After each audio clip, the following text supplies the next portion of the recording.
We're live. Hey, Breaking Brown family, what's going on? It's Yvette Carnell coming to you live as I do every Monday and Wednesday, except for last week at 9 p.m. Eastern Standard Time. I was away for a wedding, and then I had to go somewhere for a board meeting for Pete. I told you all I joined the board Progressives for Immigration Reform. So, guess what? I'm back, and I want to give you all the opportunity to do what I always do, is get your libations together, do what you got to do, get yourself together. You know, just do what you got to do. I missed y'all. I really did.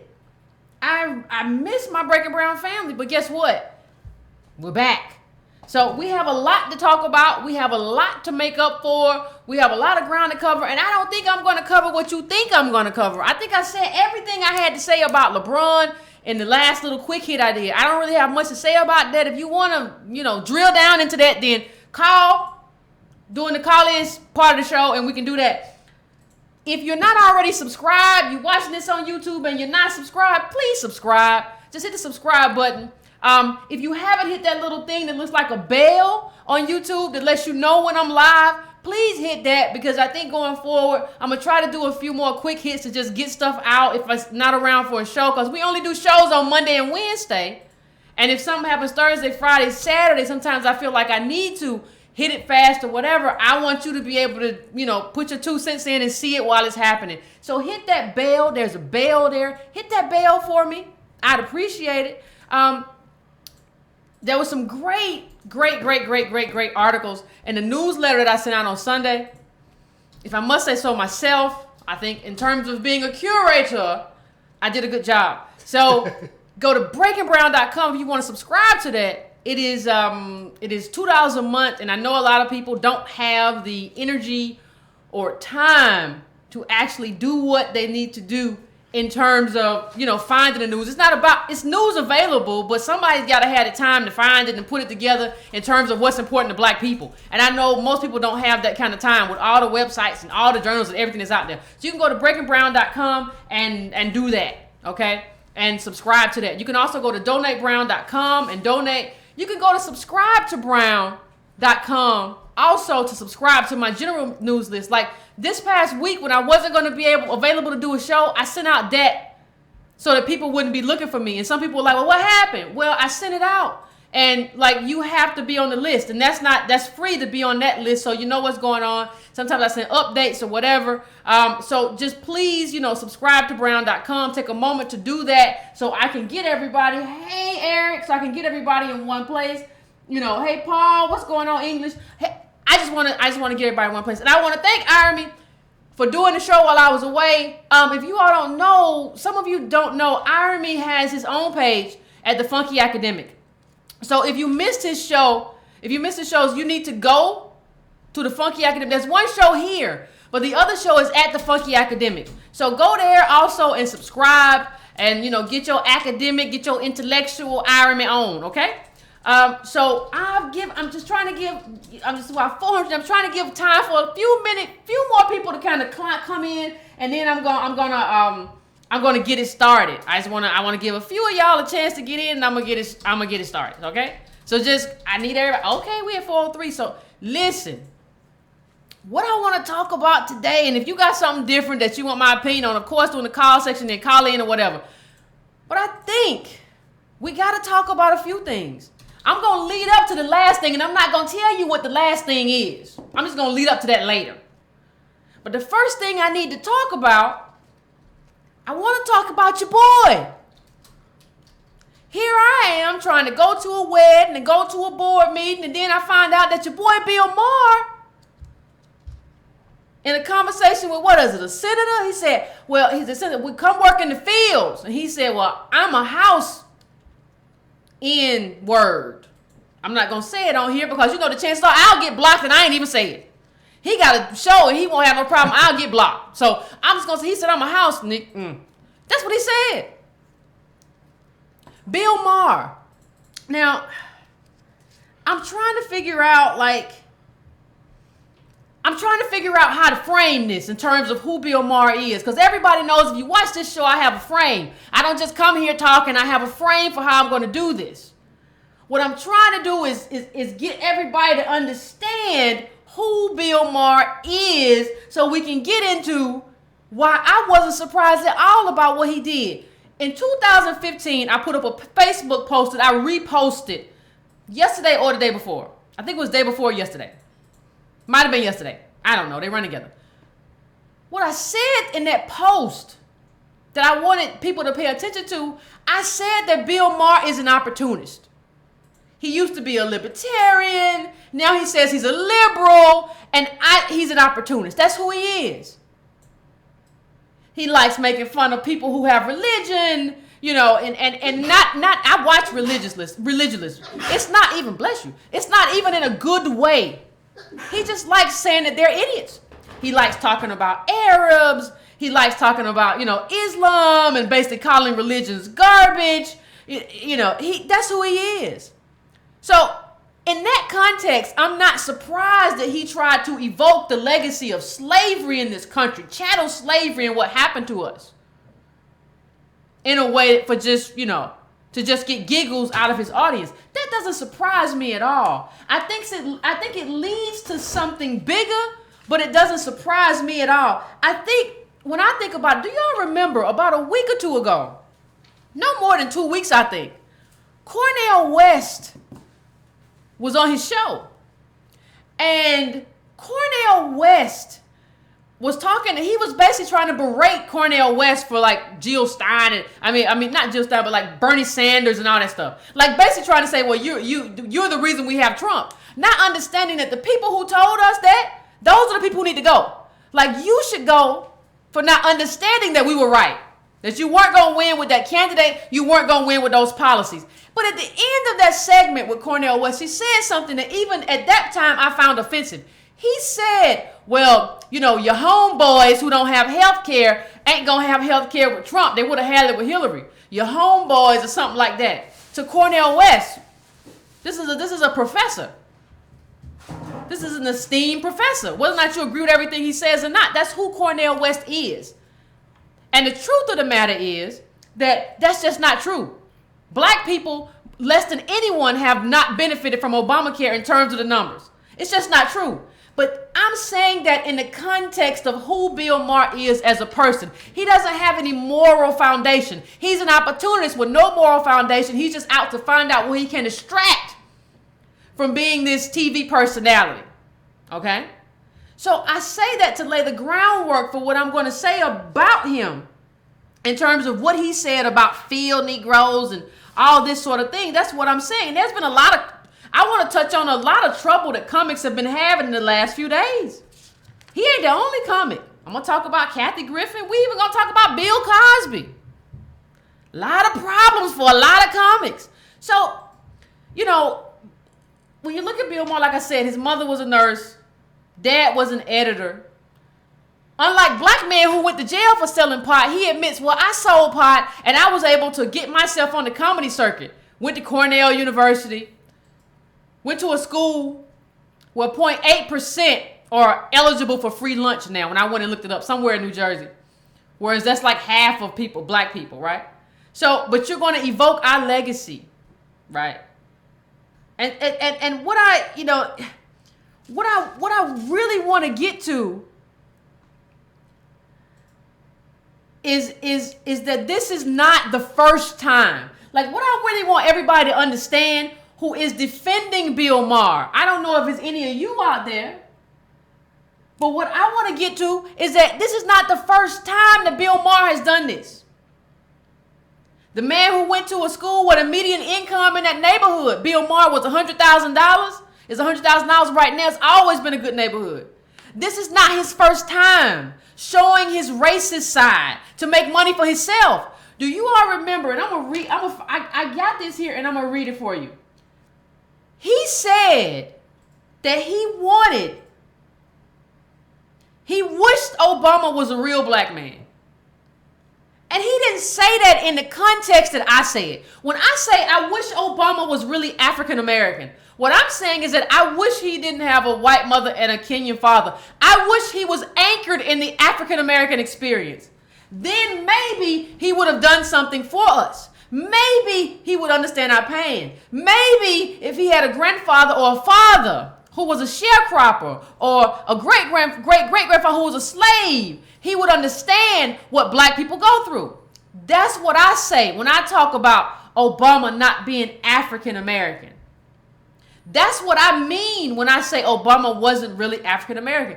Bill Maher means something very different. Here's what he said. I'm going to read it to you. He said, "This is where I want a real black president.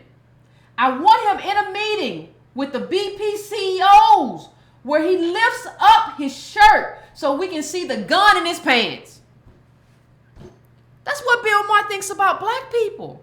This is your favorite liberal talk show that you like because he doesn't think Republicans are good people and you think he's on your side, and this is what he thinks of you. This is what he thinks of me. This is what he thinks of us. This is what he thinks of everybody. He thinks that we're hiding guns. He said that about Obama. That's what it means for Bill Maher. That's what it means to be black. What it means to be a black man for him, when he said, I want to see a real black man, I want to see a man that's going to pull a gun, pull up his shirt and show you a gun. That's who he is. So it's no surprise to me that he said what he said. Why should I be surprised that he said he's a house, N-I-G-G-E-R? Why should I be surprised that he said that? He'll say anything to get where he needs to get in terms of his money, his notoriety. Do you think Bill Maher really cares about you or me? I'm not surprised by any of this. I'm not surprised by anything he says or does. Understand that. And I'm also not surprised. Put up clip number 2, Aaron. I'm also not surprised by the people who are defending him. Black people, African American people who are defending Bill Maher in the midst of all this. This was let me print this. This is chattel slavery. This is what they call the curse of America, the blight of America. Chattel slavery. You're talking about, you come from that life that I just talked about, and you're saying, coming from that life, you're saying, oh, I'm a house, N-I-G-G-E-R. You know, one of Bill Maher's parents was Jewish. Has he ever evoked that in like a whimsical way? When? I never heard it. But we come from chattel slaves, and that has rendered us an underclass in this country. We talk about that all the time in terms of wealth. And what he's doing is using that and diminishing who we are and our legacy in this country just to get a cheap laugh. I don't care whether he's apologized or not. I think we got to get over this thing where we just accept somebody's apology. I don't accept it. I know why you're doing it. You don't want to get in trouble. I don't accept your apology. I don't care. I know who you are. And somebody said to me, well, Yvette, I think you should go on Bill Maher. I would never go. I would never agree to go. For what? I'm not going to legitimize this person. I know who I am. I know who my audience is. I'm not going to legitimize him. What benefit is there for me to go on his platform? What benefit is there for any of us? Well, you got to show up for the debate. That just makes him rich. That makes him legitimate. It doesn't do anything for me. So I can put up clip number 2 with Donna. Yeah, with Donna. Put up. I want you to see who the people are. Somebody says it's a waste of time. It's not a waste of time because I want to show you who the people are supporting Bill Maher. This is not about Bill Maher. This is about the people who are giving Bill Maher cover. It's not about him. See, that's what you got to understand. It's bigger than Bill Maher. It's not about, oh, well, he's just a comic. Yeah, 2 doesn't work. Find Donna Brazil's tweet. Oh, okay. It's right on her timeline. You can find. Right. So, what I'm trying to tell you, and I'm gonna put this up in a minute, but Donna Brazil, if you got our just picture, just put it up. Yeah, I put it. Donna Brazil tweeted that we should all let it go.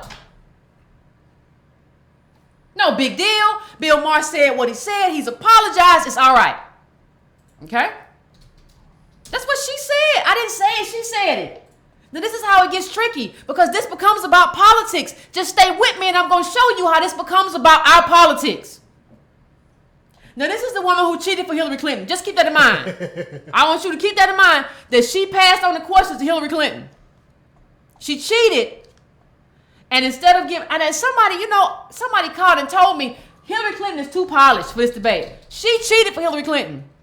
When it was our time to have our voice heard in terms of being black people, and the prisoner who stood up, who had been on death row, when he stood up and asked her about that, he didn't get her a real response because Donna Brazile had cheated just to whittle her way in there. We know that, right? Now she's giving Bill Maher cover. Okay. I want you to understand that she's not the only one. You remember David Axelrod, who was the brain behind the Obama machine and the Obama marketing? You remember him? He also retweeted Donna Brazile and said, I agree with Donna. We should leave Bill Maher alone. Bill Maher, he said what he had to say and it's over. Okay. All right. All right. You have members of the Democratic Party. These are, David Axelrod is an Obama person who was saying to you that what Bill Maher said in terms of evoking our legacy as slaves, don't worry about it because he apologized. You also have, see if the Axelrod one works first. The Axelrod one in the, which is clip 3 and 4. All right. You also have in that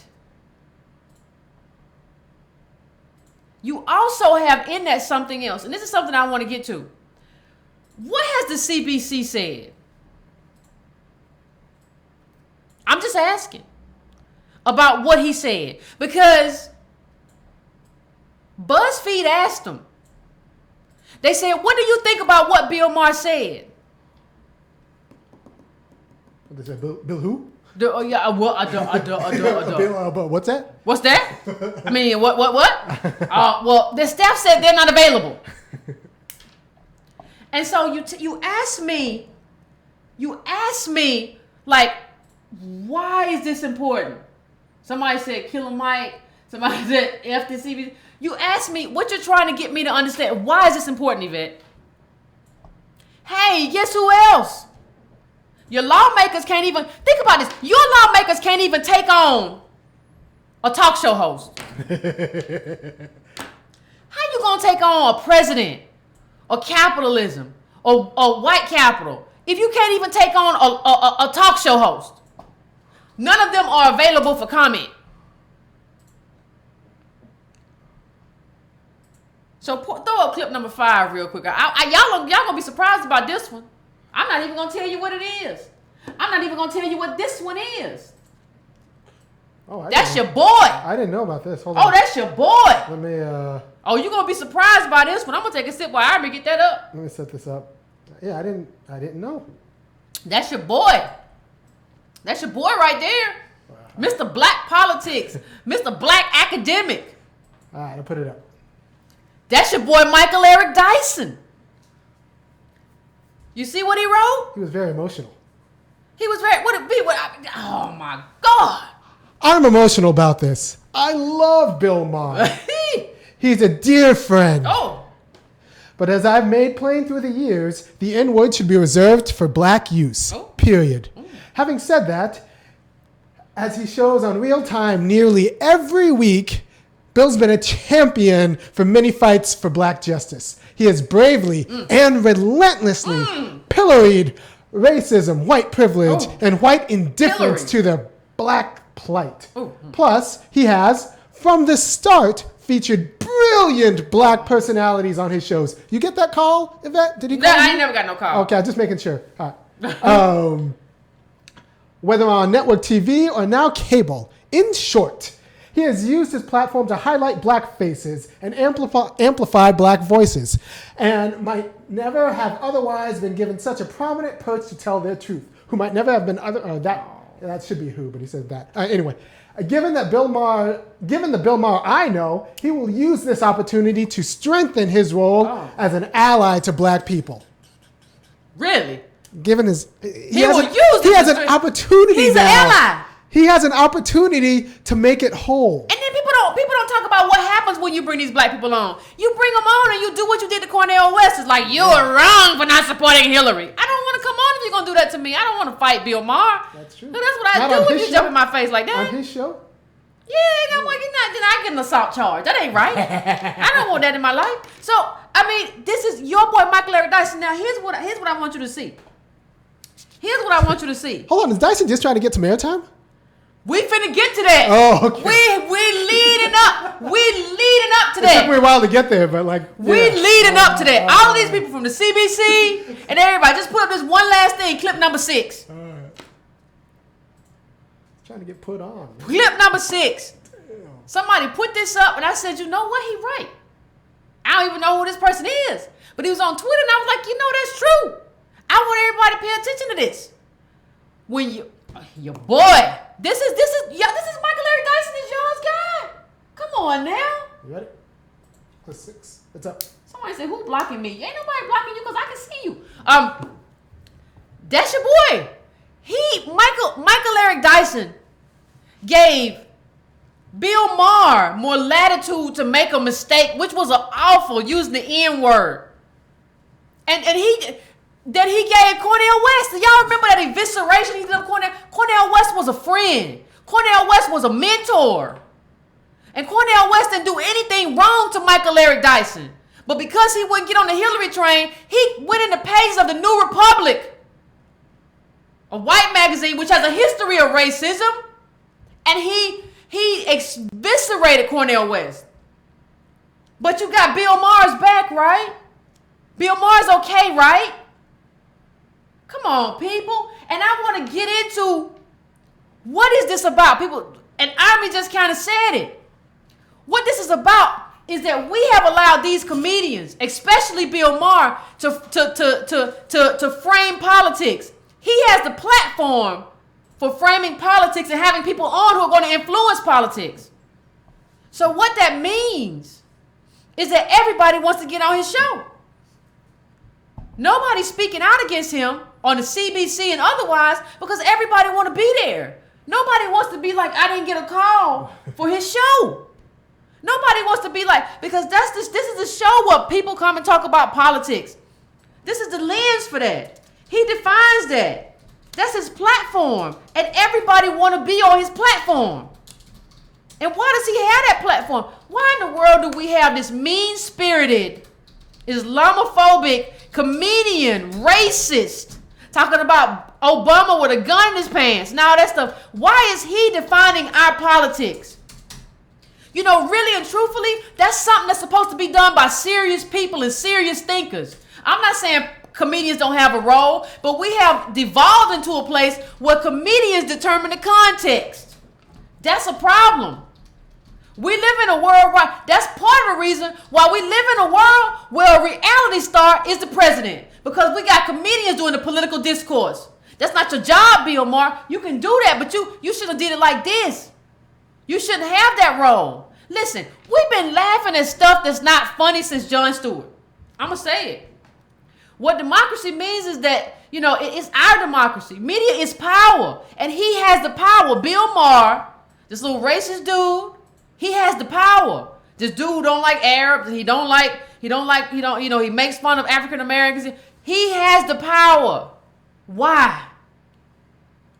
And why would I go on his show and give him that power and legitimize him and have him what? Try to make me feel 2 feet tall when I'm 5'10"? I don't think so. So I think we have to understand why everyone's cowering. Everybody wants to be in that space. Everybody wants to be in that place to have that conversation. Everybody wants to sit around that table with Bill Maher, because that's where we are. And somebody's going to play that clip and somebody's going to talk about that. That's what people want. So I think we have to ask ourselves how we got to a space where comics are the prism through which we view or understand politics. These are comedians. That's all Bill Maher is. And why are we making him into something bigger and better than that? And giving him that space to where nobody wants to speak out against him because he has a platform. He has a respected platform. So nobody wants to say anything. So, I mean, it's been a bad week for comics, right? So, we got another comic I want to talk about. We're going to have this conversation, too. Let's go across the board of all these so-called liberal comics who are these are white comics, too, these first two, who are making these things, and we're like, oh, they're liberals. Come on, man. What that mean for me and you? Your girl, not my girl, Kathy Griffin. Kathy Griffin. She's also in trouble for showing, while I was out of town, she showed a thing, a beheading of what was it? Of Donald Trump, his head in her hand. Oh, it was crass. And then she came on TV and apologized. I went too far. I did this, I did that. And then that stuff she did didn't work. So then she had a press conference with an attorney who's just a media hound. And talked about how Donald Trump was coming after her and everything in her life was messed up because she was being attacked. It was real weird. She started crying and whimpering and all kind of stuff. What is it about crying? I don't know. It's a white people thing. Black people, no, our tears don't matter. Yeah, and I white never women really can cry. Everybody else is. He's attacking me. Like if I cry, somebody hit me. Yeah, exactly. If I cry, I get kicked harder. Yeah, like no, I go yeah. And she cried and she did all this stuff, and you know the thing that I thought about, which got me, is like she expects. I was like, oh, she expects me to feel sorry for her. That's interesting. So I'm trying to figure out why that is, and why that is because she's thinking I'm a woman, so we're both minorities, and this white man did me wrong. Kathy Griffin. Listen, you dated Wozniak. For those who don't know who Wozniak is, he started Apple with Steve Jobs. You've been doing this for a minute, doing the same thing Bill Maher did, just being mean and mean-spirited stuff. You do it to celebrities. And part of that's the problem because you make us feel like, oh, well, she got those celebrities, so we don't have to really think critically about it. But ain't nobody just siding with you because of that. Well, the Secret Service has been in my house. You know, and I just don't know what they're going to do. No. I don't feel sorry for this. Like, you've been mediocre for a long time. But because you're a white woman and you're not me, you're allowed to do that. You're allowed to get on stage and just kind of traffic on rumors. And you get to be a millionaire off of that. And because you did something awful, I'm supposed to be like what? Like I'm supposed to care? I'm supposed to be like, well, you know, the white men are being wrong. The white men are they're being wrong to Kathy Griffin. I mean, she really is trying to do the right thing. I mean, what do you mean? So, you know, I say all this to say something, and I'm gonna get to this. Like, I'm gonna get to the bottom of this, but. To me, all of this is the consequence in terms of these two. Not the last one I'm going to get to is Mr. Cosby. But this is the consequence of them having like no ramifications. Like us having to bear the cost. They don't have to worry about the cost. They don't have no cost. So all of her life, Kathy Griffin, Bill Maher, they've been allowed to just go around and say what they want to say. And nobody cares. Nobody makes them bear the cost of anything. And so now they overstep a little bit. And they don't really know what to do. The last time Bill Maher had to bear a cost, we said something about 9/11 and the attackers. That's it. But this is slavery, dude. This is the thing that has rendered us an underclass. This is why we couldn't make money and build wealth. And you sitting there on a bunch of millions, you're making fun of it. And so, I mean, it's even. You know, and it's funny when I think about it. Something that I think about, I was reading up about it before the show, and they were saying that like, since she's not gonna host the 2000, you know, the New Year's Eve with Anderson Cooper. And the funniest thing about people who have money, like real money, like Anderson Cooper got that real money. What is it, Vanderbilt or something? Vanderbilt money. And Vanderbilt money, and when that stuff went down, he dropped her so hard he ain't been answering her calls. He don't care. Like, I just wonder how many people want to be a part of that. Because I got friends and I can't not talk to them. That's just what I do. I can't, like, if you go down, then I guess we go down. He ain't even talking to her. That's how they move. And y'all want to be like, well, I want to be like them. That's how they move like snakes. Up at that level. They move like snakes. These people still think Barack and Michelle got their back. I'm just saying. Like they think that? They think, oh, it's okay. Barack and Michelle got my back, but no. Nobody got your back at that level. No, not at that level. Nobody got your back at that level. Yeah. And like people be wanting to be there. I don't want to be in a space where nobody got my back. Where everybody's like, well, if you get in trouble, you on your own. I mean, you know, her thing was so. Kathy Griffin thing was so funny. She don't even know how to apologize. She was just like, I went too far. You woman, you ain't never had to apologize. That's the best you can do. As black people, we don't have to apologize many a times. By the time we get about 20, I'm sorry. You didn't have to mean it. I don't know. I must have. I mean, what did I? Sorry, Miss Teacher. I don't know. I mean, you just think about. I've apologized what you for had. so many things I didn't even do. Yeah, just because. Just because. You can't, little black man. Can't be a black man apologize all the time. I mean, you can't. She didn't even know how to apologize, which lets me know she never had to do it. So, and when I think about it, I just keep going back to even like, you know, I talked about, you know, pull up that clip of Trevor Noah. If you got it there, that boy. You know, I think about how they're setting the discourse for how we talk about politics. Whether you like Trump or hate him, I'm not talking about that. Whether you like Obama or not, I'm not talking about that. I'm talking about how these people set the discourse.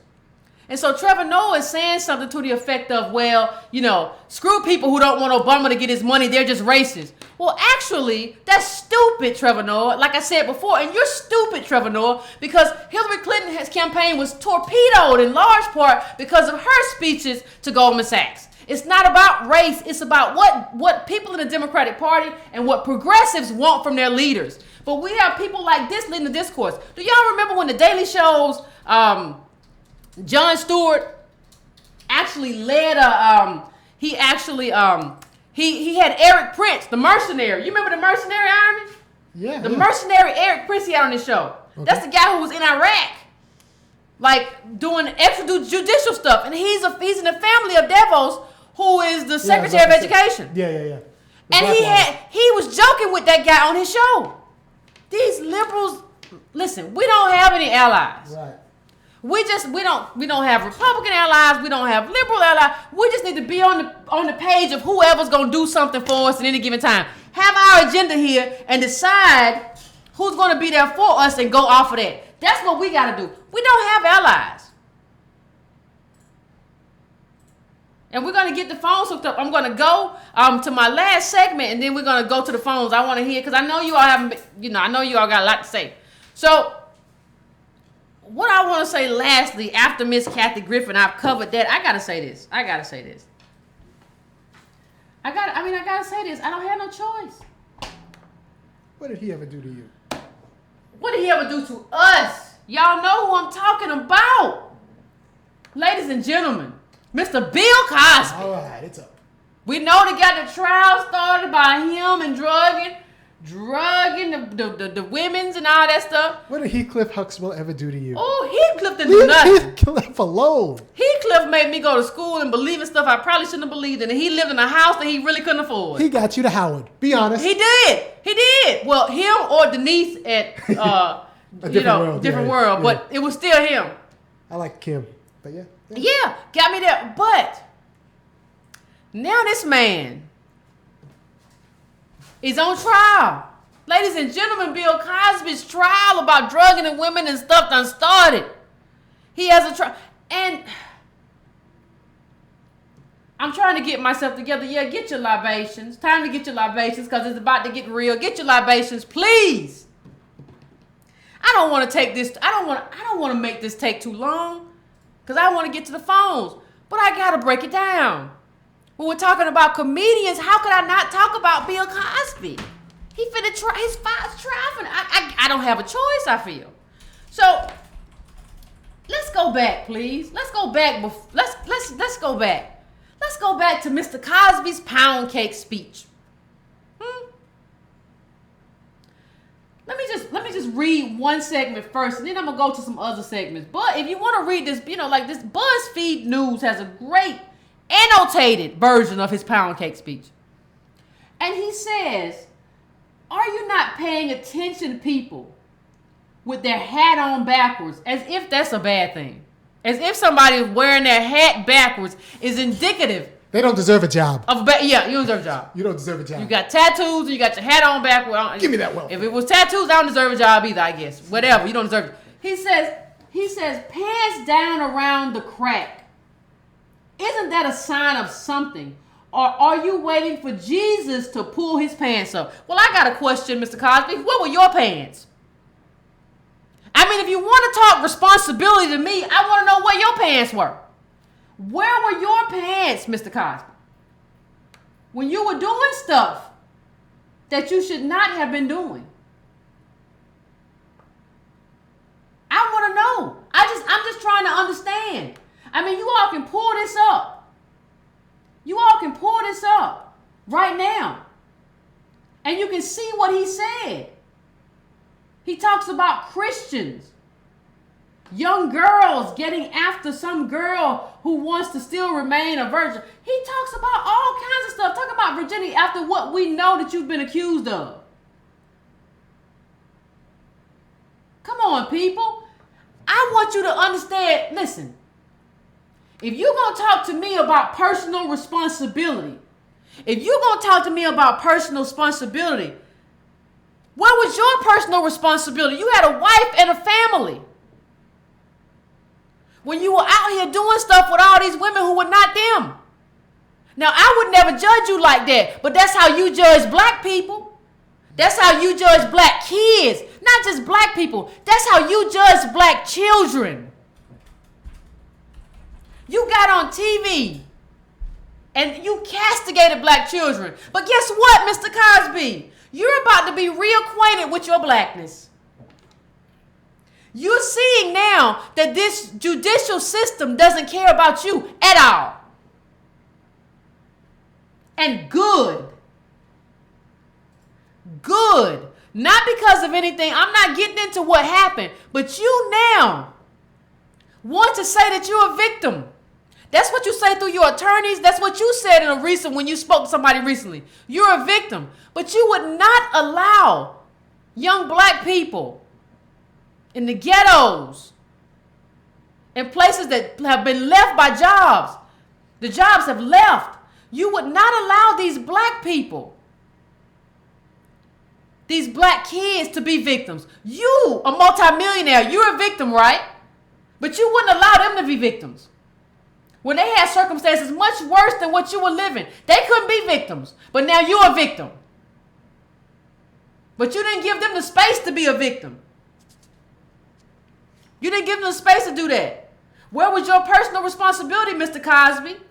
50 years ago, when you were doing stuff you had no business doing, especially in the context and the year and the time you were doing it. Where was your personal responsibility? Now the white man's out to get you, Mr. Cosby? Since when? Okay, he's out to get you right now. But you didn't see any of that when you were talking about, when you were on your high horse. So now you got Keisha Knight Pulliam coming in there with you, trying to give you some support. But what was your support for black kids? He brought in Rudy? He brought her in. She right there. You don't see her. She right there in the picture. Yeah. Oh, he brought in the big guns. The white man, he's laughing. Got to be laughing. 50% dropout rate. Yeah, probably. But for reasons because it was set up. That's who set it up. You shouldn't have been laughing. Right. You shouldn't have been talking. Talking about parenting, not understanding. You're raising pimp. That's what a pimp. A pimp will act nasty. You acted nasty, Mr. Cosby. Yes, man. They told me you put stuff in their drinks, and even if you didn't, that was nasty. Who were you to ever cast judgment? Oh, but you about to get it now. You about to get it now. It's it's on now. It's time now. You hypocrites better watch yourselves. Life has a way. I'm not saying, I've never said anything like King said about justice bends in the direction that, what is it said? The arc of history bends towards justice. I don't believe that. I think the arc of history bends towards injustice. If you don't fight like hell, then that's where you be. I don't believe that at all. But I think the universe sometimes has a way of revealing hypocrites. Good God Almighty. So let's put the phone up if you got it, Army, so we can get started with the calls and we can get people in to have a conversation about this. But ooh, he told us, and they told him. For 20 years, he's been wagging his fingers at college graduations. Yeah. Yeah. Yeah, he's been talking cold cash stuff. And now we see what you did. Now we see who you were. Now we see who you are. Right? That's who Bill Cosby is. He never, like Heathcliff Huxtable. I love Heathcliff Huxtable. I did at the time. Now I realize, see, the thing I realize now when I look back at the Cosby Show,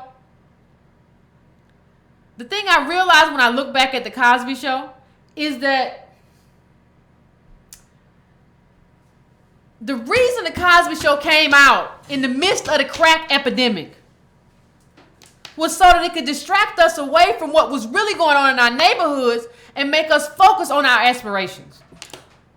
And I didn't realize it at the time because I was a kid, but I realize it now. I'm not saying there were no positives. I'm saying in terms of the people who gave capital to the Cosby Show, they didn't want us to look at what was being done to us by Ronald Reagan.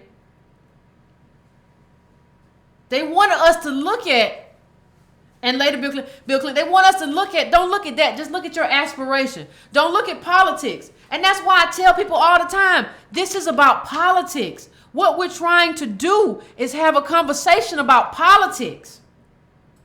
Politics is how you organize. Politics is how you move. Politics is about power.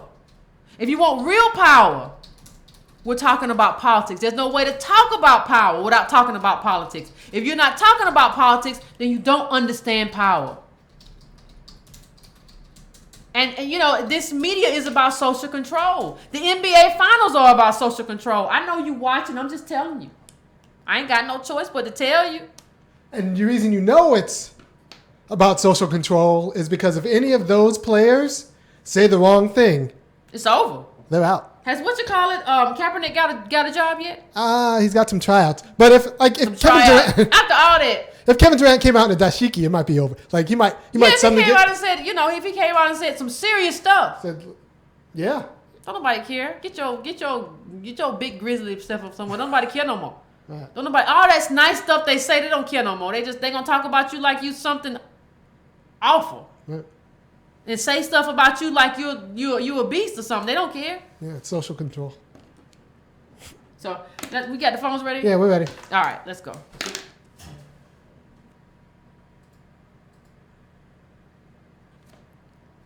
Hello? Hey. Hey, Yvette. Hey, Irony. Hey, intern. How y'all doing? Pretty good. How about you? Pretty good. I'm actually walking into work, so I'm just going to keep it very, very brief. Okay. Now, I live in the Akron area. When the finals going on, I said, look, I wonder about LeBron James. I don't think he's on our side. You would have thought, some black people thought that I kicked their cat. And it's like, why can't we question this man? Why can we not question this man and what his motives are, Mr. All Lives Matter, Mr. I give tuition to black kids, or all kids in Akron, when Akron is mostly white. And, he only pays for tuition. He's not covering room and board. He's not covering food. Hey, how you doing? He's not covering most of the things that it takes to really go to college. So it's a wonderful tax write-off. It's nice charity, but it's not actually doing anything for the kids. It's a drop in the bucket. And when I said this, people had a... Sorry, that's what happened. Irony, I was trying to move the microphone closer and something happened. All right, we back. Hello? It's like, more than anything, I'm gaining a civic understanding. I'm trying to educate myself. And part of that education is watching your show. So I appreciate the work that you do.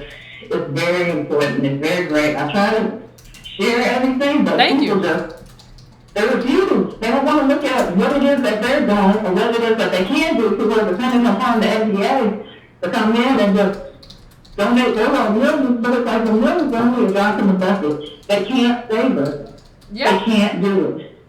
I agree.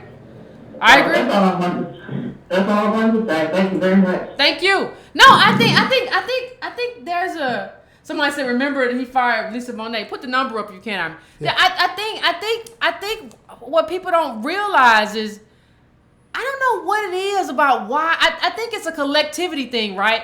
To where we don't want to ever criticize anybody black. Like if you're black, I will not criticize you. And what you have to understand is that there are black people who are also our class enemy. Now, we can have an argument over who those people are, but what we've had going on for some time is that black celebrities are leveraging our struggle for their own personal benefit. So you're leveraging the struggle of all black people to benefit you individually. You can't do that. Understand we have a finite amount of political capital. We can't do that anymore. LeBron, go take care of your house. And then when you get on TV, say, hey, you need to say, I got the money to take care of my house. I got the money. It's already fixed. What I'm worried about are the poor black people and working class black people who don't have the money and the wealth to mitigate against racism. They have a racist HR manager who's going to fire them or who won't hire them.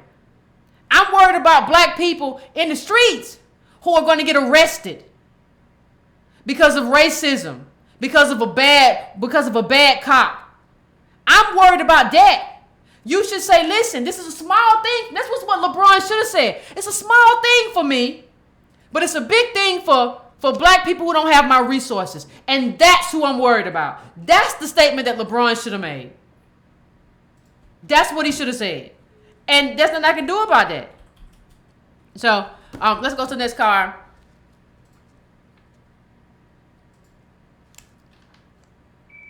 Hello? Hey, it's Carnell. How you doing? Pretty good. How about you? Oh, yeah. How you doing?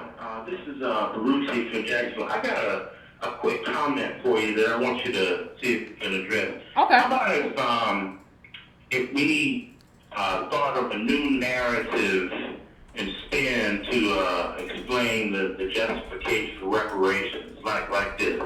Suppose we looked at the Jim Crow South as being a senseless internment camp or concentration camp. It's just like, people talk about the Japanese people in the U.S. being in an internment camp, and which we had, obviously huge amounts of black people that fled this area because of state-sponsored terrorism, oppression, and went to the other parts of the United States as refugees, fleeing this kind of tyranny from the 1930s to 1970s.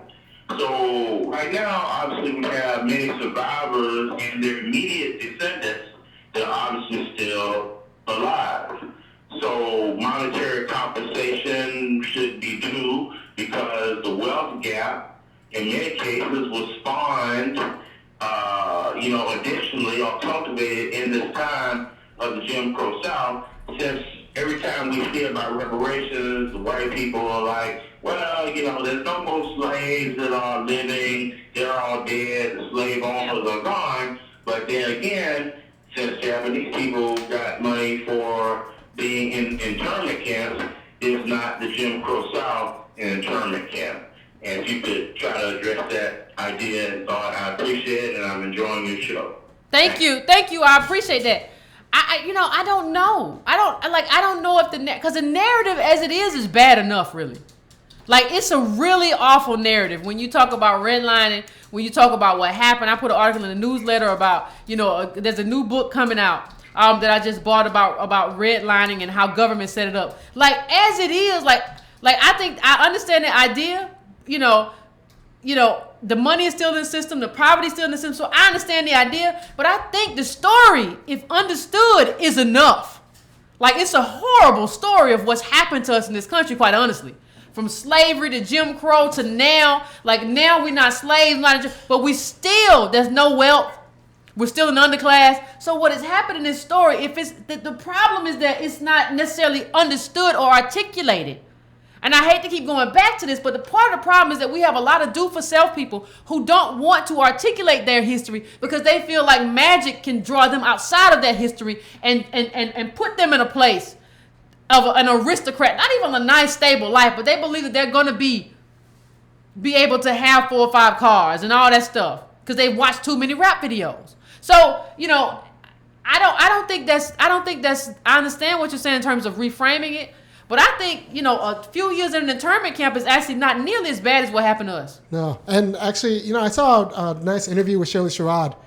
She was talking about. I heard about that. It was a fantastic interview. I'll show you the clip. She's talking about, like, she was 17 years old when her dad got shot dead.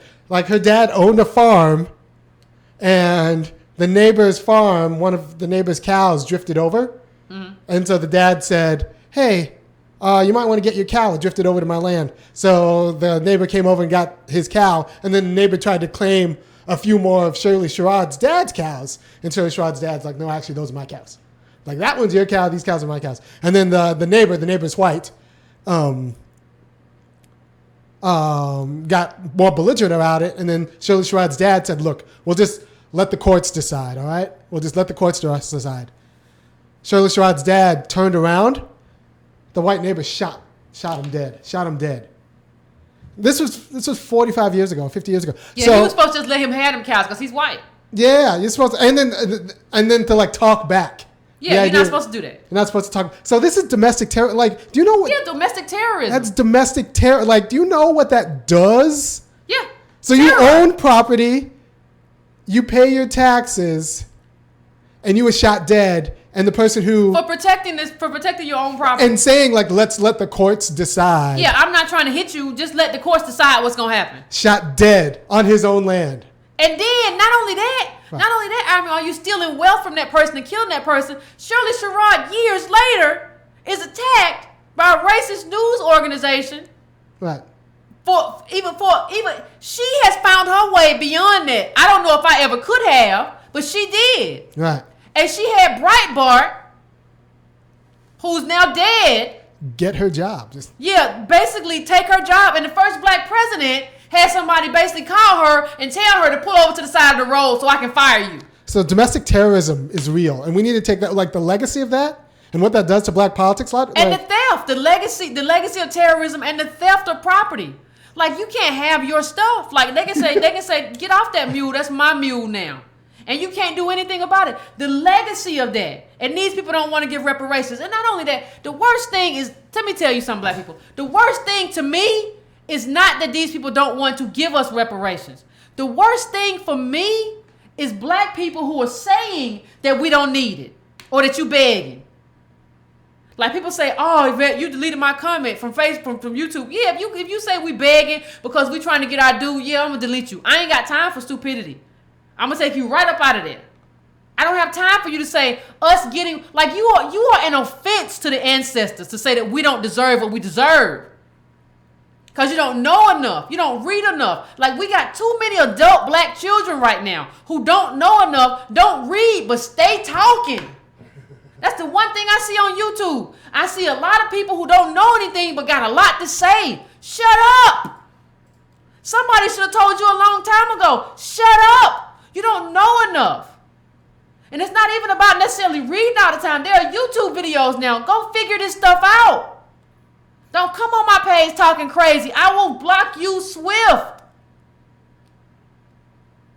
So let's go on to the next one. All right, I gotta watch that though. Yeah, that's good. You just shot my dad. No justice. And you know that money, that farm is still in the white families. Of course. Yeah. Of course. And nobody ever got them cows, or Shirley Sherrod never got, who knows what she would be if she had a dad who was alive. And she still succeeded outside of that. And she ain't got nothing. And you want to talk about why you keep begging. Get off my page. It wasn't that long ago. No, it wasn't that long ago. And people say that all too. Like, you remember Snoop Dogg said that was a long time ago. I don't want to see another slavery movie. Yeah, because you don't know enough. That wasn't no long time ago. In Baker County, Georgia, that's not that far from here, right? No. They still fly Confederate flags around here and they know what it means. You're going to talk to me about, well, I think we can just, I think we could do it on our own. Man, come on. People done stole everything. They done took all the money and all the wealth. And you gonna talk about, well, I don't know why you so upset. I think we could do it if we just put our minds together. The problem is us. Us? Was it us who shot Shirley Sherrod's daddy in the back? Robbed her of her father? Was that us? And then you still gotta look at that man that shot your daddy and ain't nothing you can do about it. Imagine what that does to a human being. But you're going to talk about we the problem as black people. Come on. We lucky to still be here. And I say that all the time. We ain't supposed to be here. So bring on the next call, Aaron. They're on. Okay, hello? Hello? Hello? Hi, this is Chris. Hey, Chris, how you doing? Hello, can you hear me? Yeah, I can hear you. I'm doing good. I'm calling from Philly. Hey. And I agree. I agree 100% with what you're saying. The redlining. My daughter is buying a house now, and originally was going for $80,000.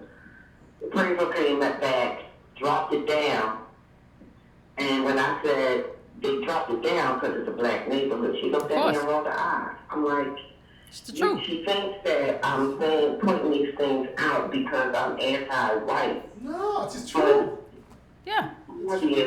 I'm so black, and it's so frustrating because I asked them to watch like your channel so they can get some insight into what's going on. And these young people just don't get it. And all that they say about striving, back in the 90s, I was buying a property. I was looking at $70,000, $80,000. The company let me go in 2007. I haven't worked since then.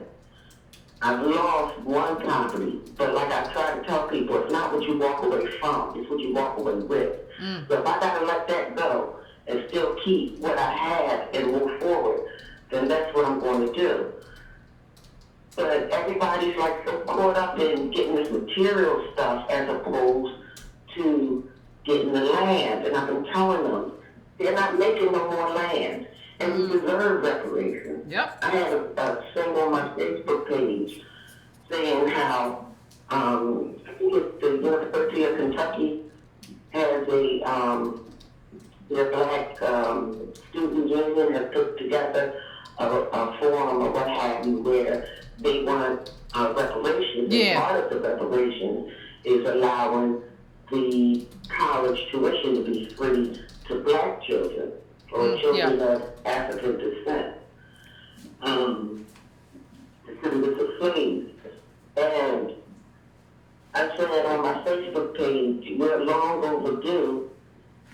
Hashtag, if you don't agree, hashtag, keep your damn mouth shut. They think that this is the government giving us something. No, we built this country. Our descendants, our ancestors built this country. We have been oppressed for these 500 plus years. And unless the government does something to fix what they have co-signed when the KKK and all these other groups were putting their foot in our throats or what have you, then we're never going to get it. Yep. Now, if you have a problem with descendants of slaves getting reparations, but didn't have a problem when Obama gave reparations to the Jews, who the United States had nothing to do with Holocaust, then, like, think about it, people. What is wrong with y'all? Yeah. And that's what I have to say. Okay. Thank you, caller. Thank you, caller. Thank you. I appreciate you. And I mean, I think, eventually we got to do some meetups because part of the problem is we feel isolated. Like she said, she's trying to tell her daughter the truth. Yeah. The price did drop because in the black neighborhood. That's the history of black people in houses and homes. That's our history here. What are you talking about? Like, you gonna roll your eyes? Roll your eyes at what? Like, that's what bothers me. People rolling their eyes at the truth. When she roll her eyes at me, that's because she don't get it. And these people don't get it. And you have to deal with that in your own family. You got to deal with that from your friends. You got to deal with that from everybody. And that's why I'm trying, like, what we're doing here is real work.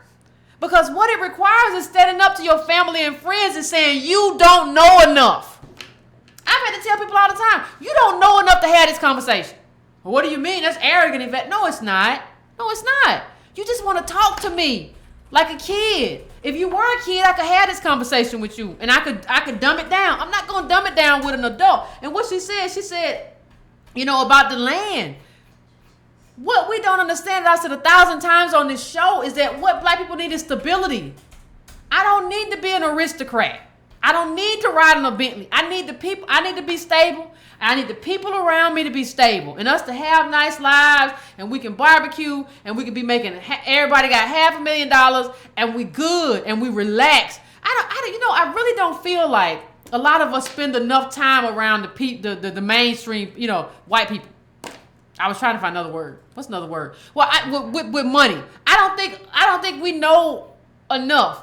Like, to see people walk around with, and they have money, they don't have a care in the world. We've never known a life without stress. We built this country and we've never known one day without stress. What does that tell you about our lives and how unfairly we've been treated? And you cannot make up for that because you are the minority. We are the minority. They own everything and they have taken everything. When you gonna get it back? Or at least understand that we should get it back. Listen, we can get to the fight later, but I need you to understand, in order for me to be around you, I need you to get that. Like, I can't even go and be in a space with you if you don't understand it. I'm gonna go home. I don't want to be there no more. You're just gonna annoy me. So, it is what it is, but we can take the next card.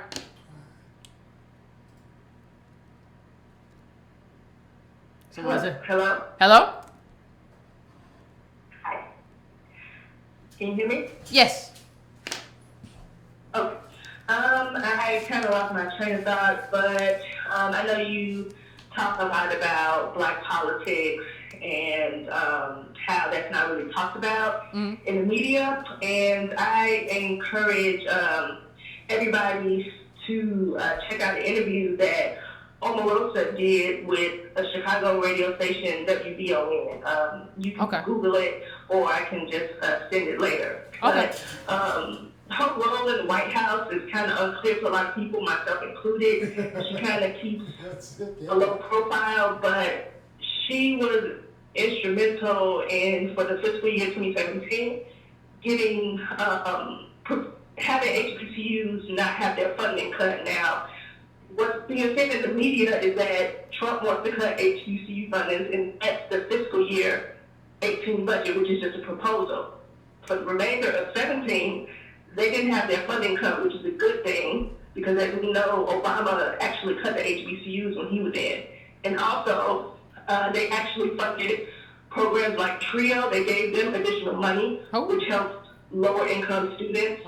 And she just talked a lot about on WVON how, like, basically the Democrats aren't really talking to her, and she's the gatekeeper, and she's probably one of the only Black people that probably really has Trump's ear. So, like, you listen to Maxine Waters on TV, and she and other people are talking about Russia and all this other stuff that doesn't matter to us. And these people are not talking to her. And that's a problem. And I think that we need to put pressure on these officials and say, hey, you all need to be talking to this administration about things that affect Black people, and stop trying to get the president impeached, because really that's probably not going to happen.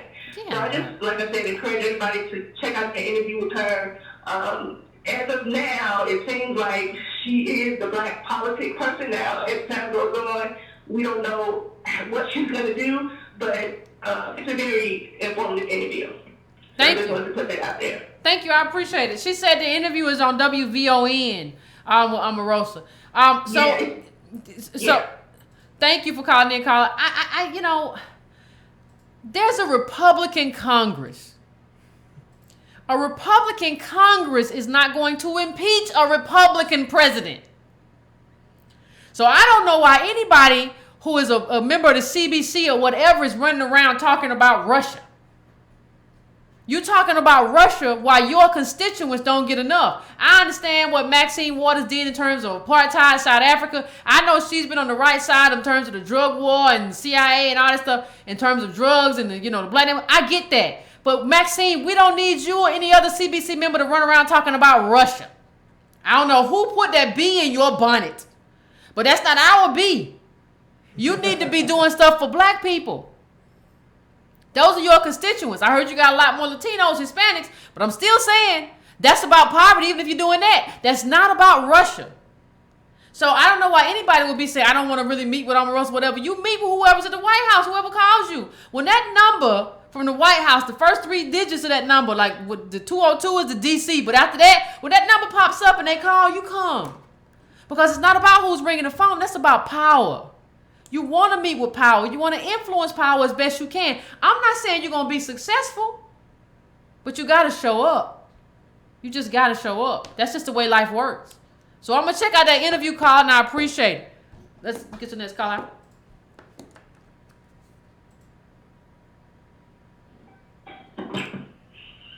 Good evening. How are you doing this evening? I'm doing good. How are you this evening? Hey, I'm all right. I'm here to listen to you guys' show, and as usual, I find it very interesting. In particular, your line of reasoning about some of the black people who've actually been in positions and who have not really had a collective thought about helping black people, that is, collectively outside of helping themselves.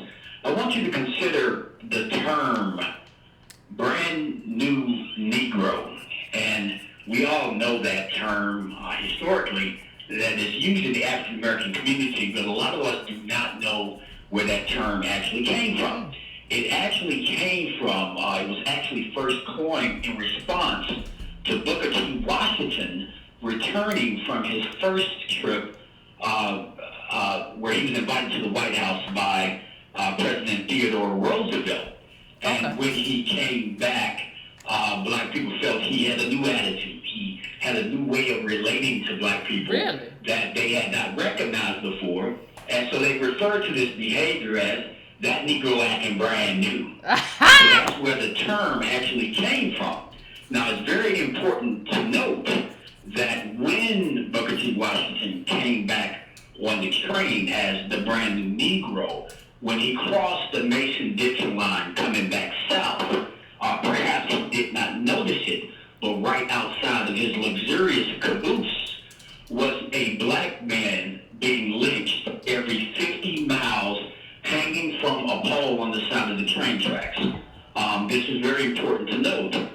So while he had a visit with the president, black males were lynched for it as a consequence. And that's a very important reminder of how when some of us go up and are rewarded by white people, it simultaneously results in the bringing down of the rest of us.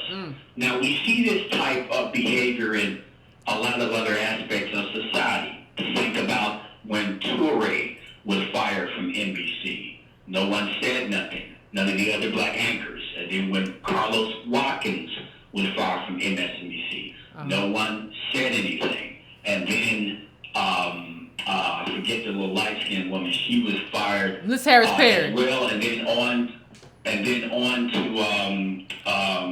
Melissa Harris Perry, and of course Tamron Hall. But let's look at Tamron Hall, because that's a very important case. Okay.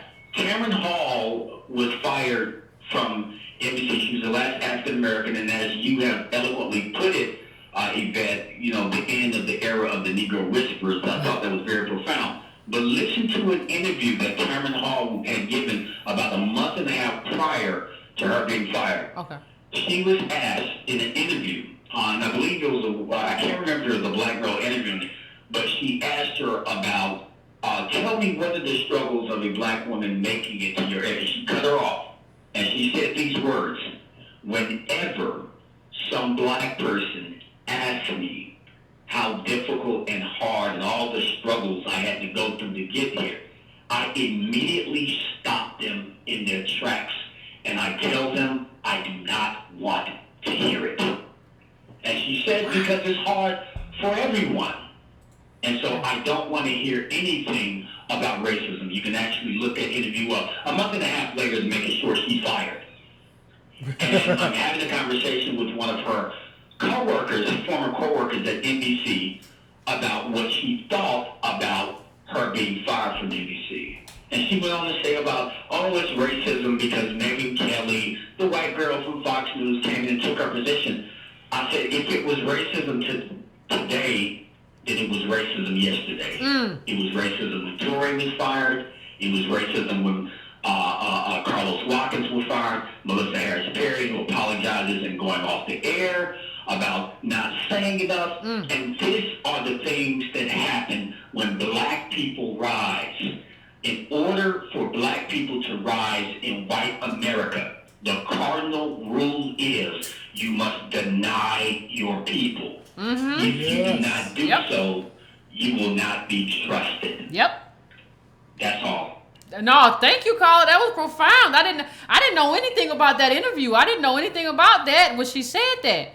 But I think that's true. Like, I think that's part of the initiation process, right?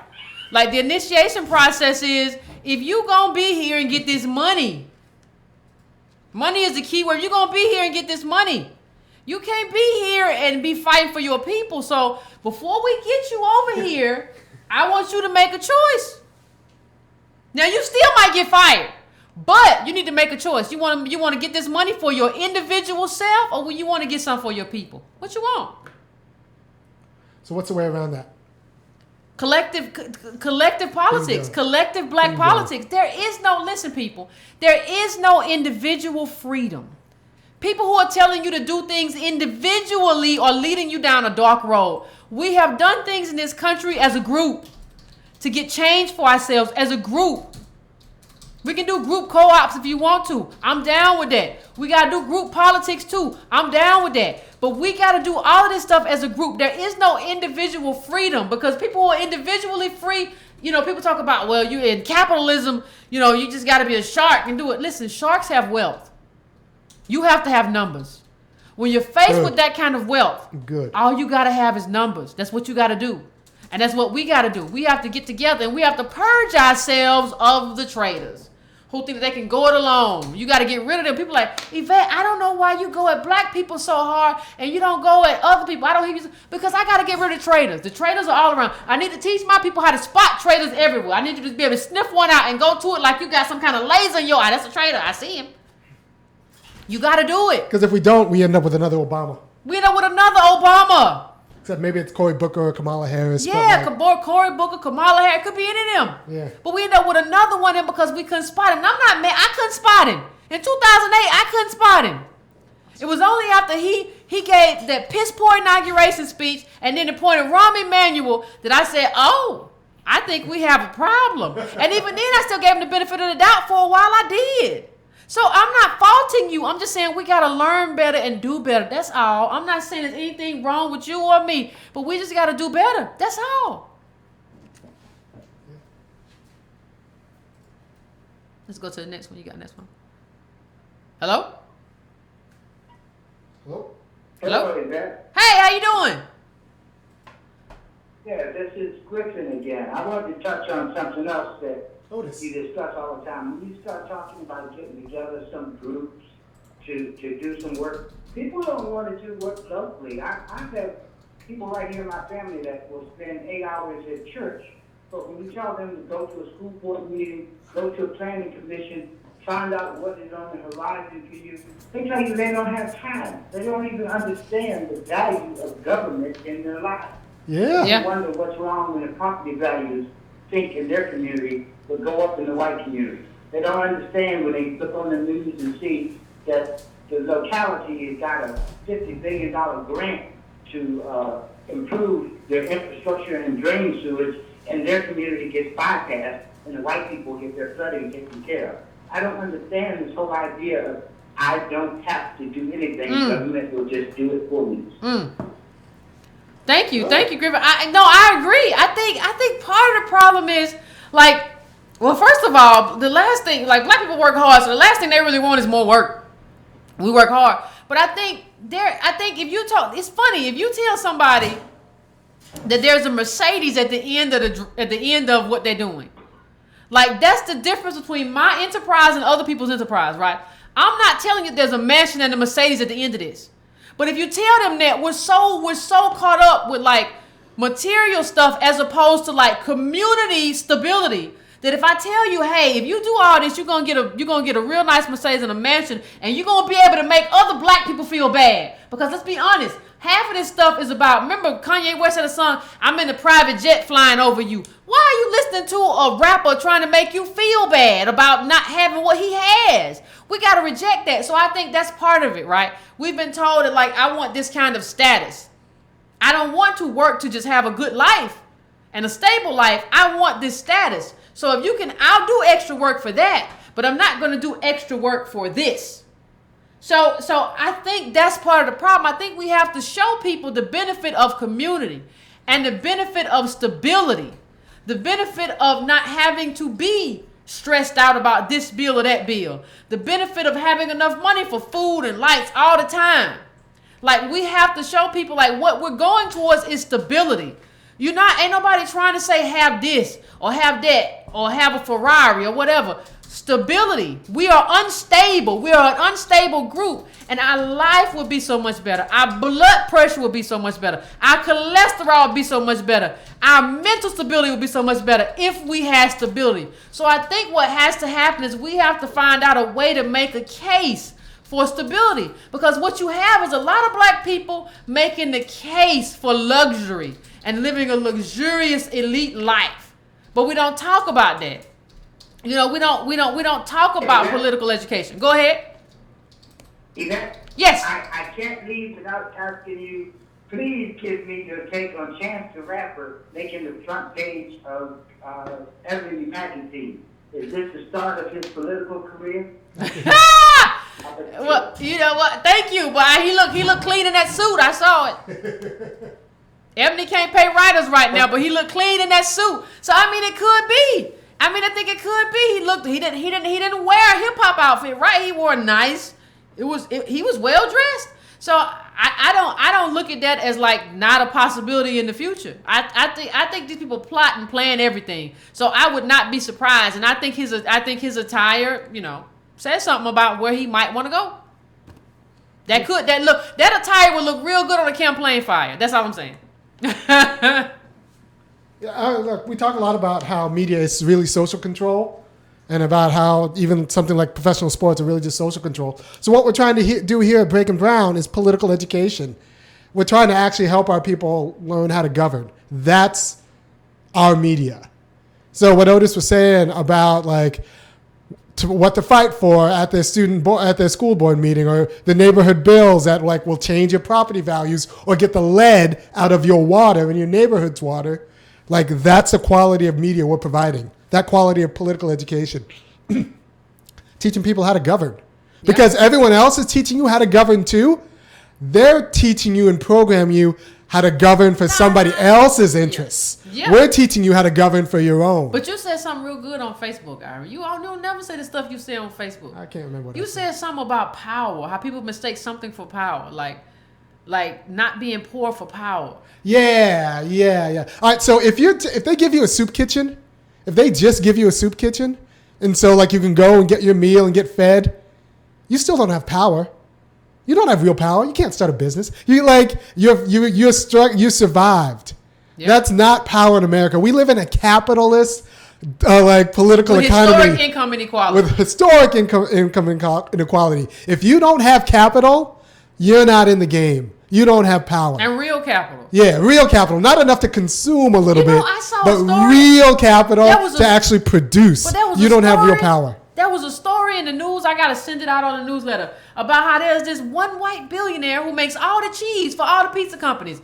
Like Domino's and Papa John's and Pizza Hut. He makes all the cheese, apparently. That's a lot of cheese. That's wealth. That's wealth. That is wealth. Wealth is not Oprah. I know y'all say, well, she's a billionaire. That ain't like his kids can make cheese or whatever cheese he made. Like he can put that. That's wealth.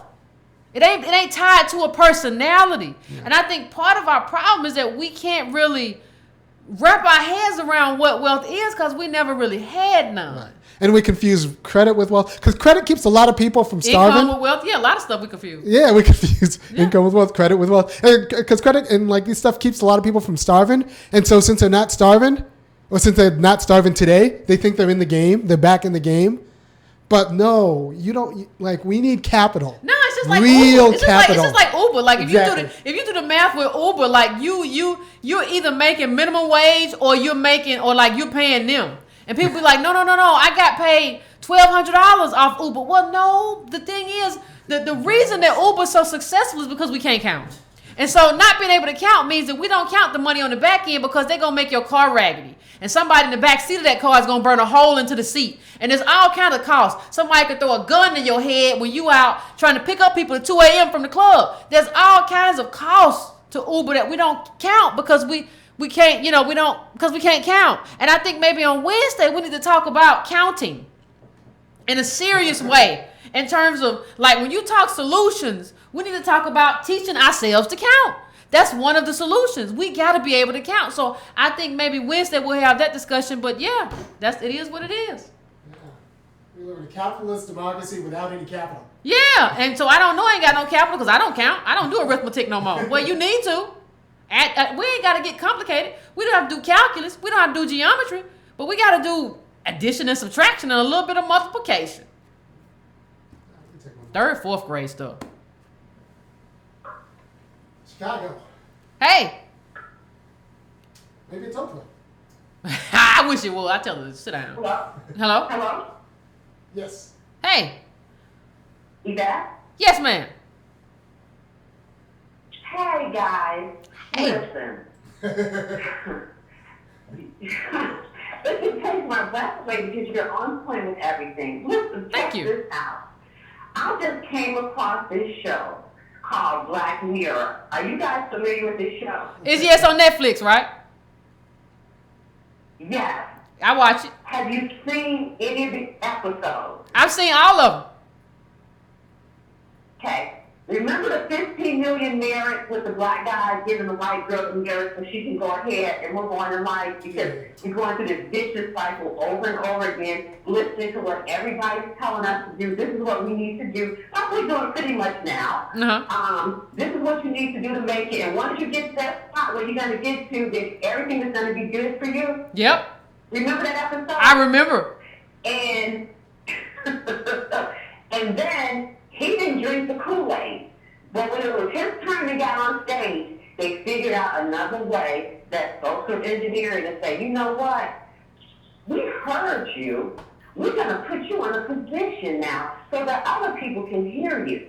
It's this vicious cycle. What it is that some of us, a lot of us, some kind of way, like I see that, me, you, Iron, and a lot of your listeners, we missed that shot that they got. We missed that chip. We didn't get that chip. We didn't get the chip. They got a chip. I'm serious. And this social engineering, the chip is, the TV screens, the gym shoes, all these things that they come up with to keep us busy. As a matter of fact, that you have your Snickers and Pepsi today because that's going to make you feel better. Yeah, that's true. That's true. So all of these things are set up, put in state. Black people, first of all, we're the smartest ones on earth. And, and all the inventions we came up with, they took our inventions, profited from them, and then used them against us. Yep. How does it work? And use them against us. Yep. And then they get a handful of our own people and say, now we're going to send you out there and you're going to agree with this if you want to stand in this position. And this is that. They're not hiding what they're doing. It's like, it's so crazy. It's like, I don't know how they can't see it. Why we don't see it. Why we keep running this rat race. Honey, I'm not doing no rat race anymore. That's pretty much all I really had to say. But it's so crystal clear that it's so many of us, the brainwash is so serious and serial. Something needs to be done. I know, I agree. You know what it is? Like you were saying, okay. But you were saying, we'll take it next. You were saying, Carla, that we didn't get the chip. I think I got the chip, but the chip wore off. Like, I think they didn't give me enough of the chip. Like, I had the chip for a long time. I was on Capitol Hill thinking this, thinking that, and I think my chip just wore off. And I think for a lot of people, they got a lot of the chip. Like, their dosage was more. So it's going to take a longer time to wear off, but we're going to have to work harder to wear it off. And in terms of the rat race, this is what I'll say. People don't understand quality of life. Like, my people don't understand quality of life. Quality of life means you don't have to work hard like that. You ain't supposed to have to go to work and you don't get home to 6, 7, 8 o'clock and then you tired and you finna do it all over again. Quality of life means you don't, like in these other countries you have tea time and all this stuff and I like naps. I like to take naps sometimes. Like, that's quality of life. You ain't supposed to live like this, just to live and do this stuff and die. Instead of trying to get a Mercedes or something and say, man, I hustled, I work hard. Get your quality of life right. Get your quality of life right. You can raise your children. You ain't tired all the time. You ain't eating just to be happy because you ain't happy otherwise. You're trying to reward yourself for happiness that you didn't get because of the life that you're living. We got to start understanding quality of life. So, I mean, for me, that's just a big deal. Quality of life is everything. Screw your Bentley, screw your high-priced house. I need quality of life. I want to be able to watch out and watch a bird, see a butterfly, and not have nothing to do and not have to worry about what time it is. So, Right. So next one. Let's do it.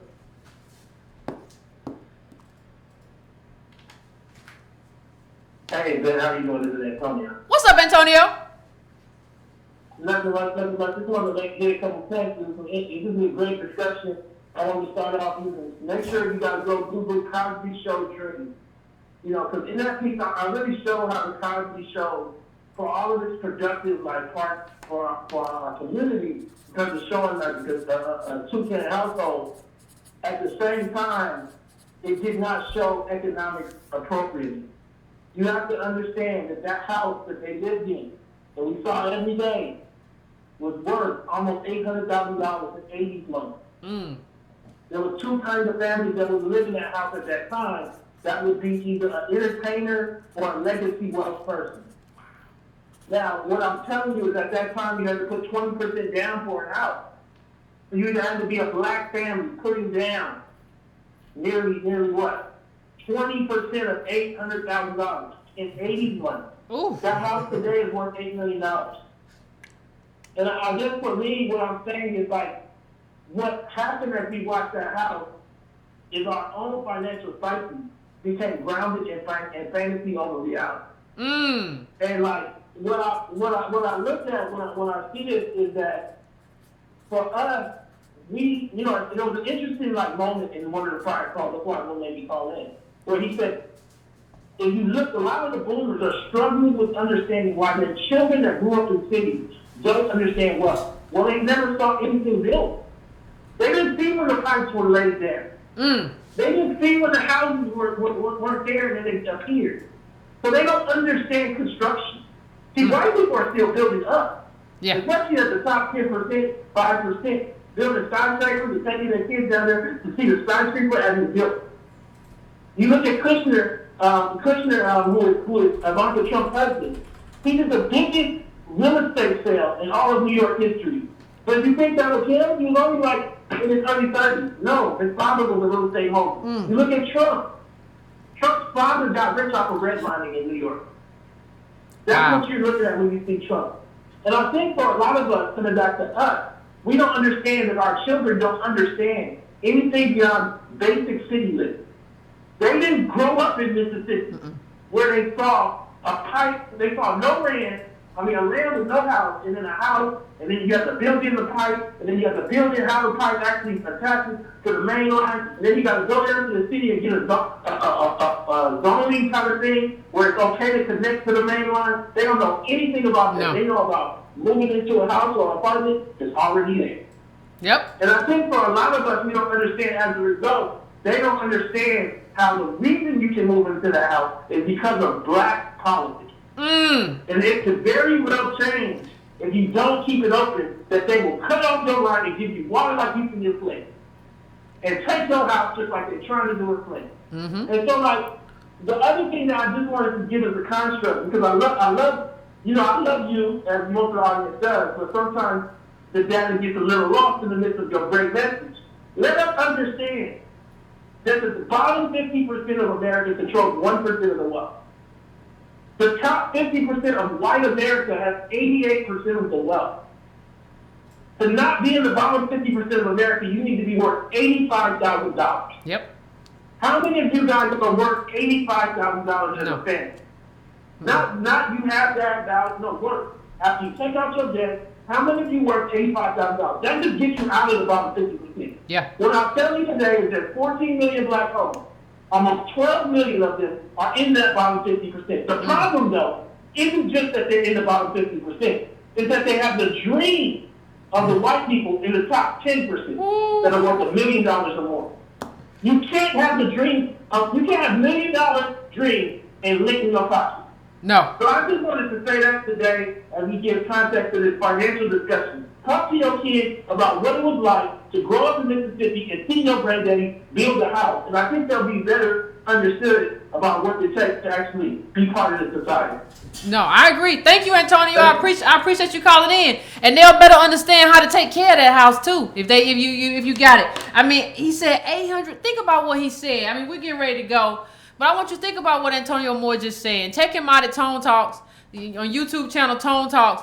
He said that Cosby house $800,000 in 80s money. That's an $8 million house today. What he's basically telling you is that was a fraud. And so the reason we believe in this fantasy right now is because that's what Cosby gave us back then. That's why when we talk about, as the Breaking Brown family, when we talk about this kind of stuff and we can't understand why people don't understand what we understand, it's clear. They can't understand what we understand for a reason. Because this Cosby stuff cemented in their minds something that's not true. And it's got us living in a fantasy. So, I mean, I mean, that's all I want to say. I think Antonio said it good in terms of the data. And, you know, I think we just gotta do better. You gotta tell your kid. You gotta talk. I just thought about it. You know, Cosby got a lot of people going to Howard. He got a lot of people going to Morehouse. I mean, he, like that show, A Different World, in the spinoff, it did work in the black imagination. It put Howard on my map. Somebody said Empire's today's illusion. That's true. I saw a snippet of Empire where somebody said, well, the billionaires are in the audience. Go get that money. Ain't no billionaires in no black label. Ain't even no black. What you talking about? So I agree. Yeah. Great. You right, caller. But go on. I'm sorry. Yeah, I'm just saying, he put HBCUs and a lot of private HBCUs in a lot of black people's imagination, including my own. I don't remember them ever talking about student debt. No. Which means that like all of those people who went to HBCUs because Denise and Kim, I had a weakness for Kim, and Freddie and all of them were there, they all have debt, I assume. Yeah. They're they're all my age, and like 90% of them, I suspect, have debt from going to that. So that's too bad that like that wasn't ever a conversation. Yeah, it wasn't supposed to be a conversation. No, it was meant to be a fantasy. It wasn't meant to give a conversation. It was meant to take your mind off stuff that's real. And that's what we still have. We still have people and things taking our mind off of what is actually a reality in our life. Right? And so, I mean, we have to just be better at recognizing it. Shout out to the person here who said Empire is the new is the new fantasy. It is. Ain't no record label run by black people, multi-million-dollar and got billionaire investors. That's just not happening. So, all right. So someone just said real quick, and I think this is something to touch on. They said the new one is actually Blackish. Ooh. And that's interesting. I've only seen an episode or two of that.